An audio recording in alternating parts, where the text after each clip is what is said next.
सबसे पहले अजीत पवार की मौत के बाद ममता और सपा के राष्ट्रीय अध्यक्ष अखिलेश यादव सुप्रीम कोर्ट की निगरानी में जांच की मांग कर रहे हैं, क्या कहना चाहेंगे? ये लोग लाश पर राजनीति करने वाले लोग हैं। अब दुखद घटना है। एक देश ने एक अनुभवी और कुशल समाज सेवी खो दिया।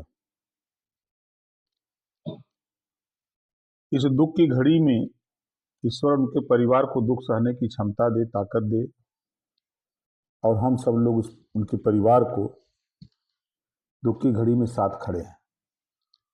और ये लोग जांच कराने के लिए, जांच करा के क्या करेंगे? अब तो उनकी डेथ हो गई, तो ये सब सिर्फ विरोध का स्वर जो होता है ना, वही सब सीखे हैं और कुछ नहीं। मंत्री जी, यूजीसी के नए नियम को लेकर समान वर्ग में काफी आक्रोश है, जबकि आपका आधार ही पिछड़ों का हक दिलाना, क्या कहना चाहेंगे सर? देखिए, यूजीसी में किसी का कोई अधिकार नहीं हनन हो रहा है। यूजीसी में सबको बराबरी का अधिकार दिया जा रहा था। अब जो लोग विरोध कर रहे हैं, अब इन लोगों के विषय में हम क्या कहें?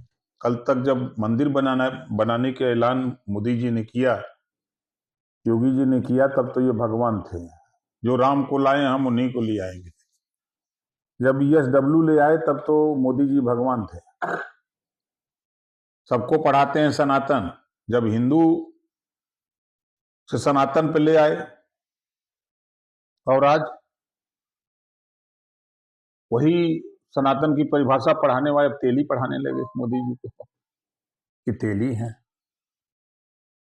आज मोदी जी का विरोध हो रहा है, इस नाते हो रहा है कि वो संविधान के दायरे में काम कर रहे हैं। संविधान सर्वोपरि है। इस नाते यूजीसी सबको समान अधिकार देने का कानून है। मजे की बात कि यूजीसी की जो कमेटी बनी थी उसमें 17 सामान्य वर्ग के लोग थे, तो 17 लोगों की राय भी तो ली गई थी। अब सुप्रीम कोर्ट ने जो रोक लगाई अगली तारीख सुनवाई तक के लिए, भाई अब सुप्रीम कोर्ट ने रोक लगाई है। दुखद बात है कि जब जब पिछड़ों के, दलितों के साथ कानून बनता है तब तब उसका विरोध होता है। मंडल कमीशन पूरे देश में विरोध हुआ, अंततोगत्वा लागू हुआ। क्या कहना चाहेंगे? बरेली के सिटी मजिस्ट्रेट अलंकार अग्रवर्ती ने यूजीसी के नियम को विरोध में इस्तीफा दे दिया, क्या इसमें आप कहेंगे नेतागिरी करना चाहते हैं? वो देखिए, नेतागिरी का भाषा है। रिजाइन जो नौकरी करने वाले लोग जो रिजाइन देते हैं, रिजाइन की नियमावली है, या तो पारिवारिक कोई बात हो, परेशानी हो, या बीमारी का कोई कारण हो, और शंकराचार्य जी जो है वहां नहा नहीं रहे हैं, इस नाते हम रिजाइन दे रहे हैं, उनको ठेस पहुंच रही है। ये संविधान में व्यवस्था नहीं है रिजाइन देने का। ये व्यवस्था नहीं कि कोई आंदोलन हो रहा है तो उसको आधार मान के आप इस्तीफा दें, ये कोई नहीं है। इसी नाते उनके खिलाफ कार्रवाई हो रही है, इसी नाते उनका इस्तीफा स्वीकार नहीं हुआ है। शंकराचार्य बिना नहाए जो है अब वहां से कलबबास से चले गए हैं, वहां उसके क्या कहना चाहेंगे आप? अरे रोज नहाते थे वहां महाराज, लोग देखते नहीं थे? बता, इतने दिन तक बिना नहिले कोई साधु रही?